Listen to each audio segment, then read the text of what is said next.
Hello, welcome to today's tutorial on video editing.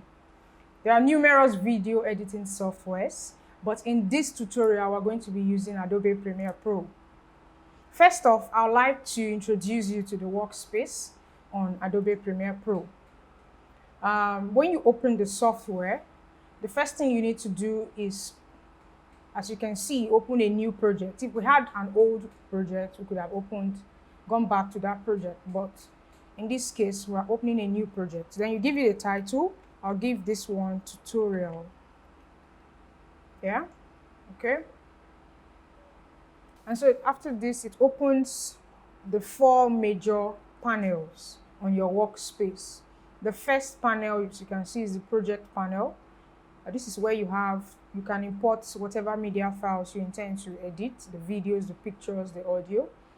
And then the next panel here is the source panel. Source panel is where you could view the clips, pictures, or listen to the audio. And it also has other small menus.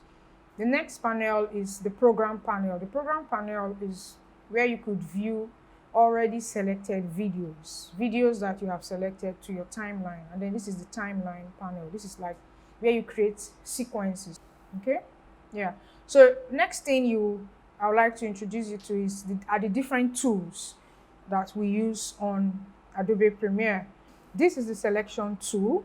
It is used to select whatever clips you decide to use, drag it and drop it on your timeline. This is the Ripple Edit tool, used to trim videos, help you trim videos that you already have on your sequence. Then this is the slip tool. Slip tool used to slip clips, source in and out. So then the hand tool. The hand tool is used to navigate forward and backward on your timeline, which is this space. This is your track select tool. The razor tool. The razor tool is used to cut a clip at a particular point where you want to use it. The pen tool allows you to add keyframes. Then we have a text tool or type tool. It helps you to type text on your video.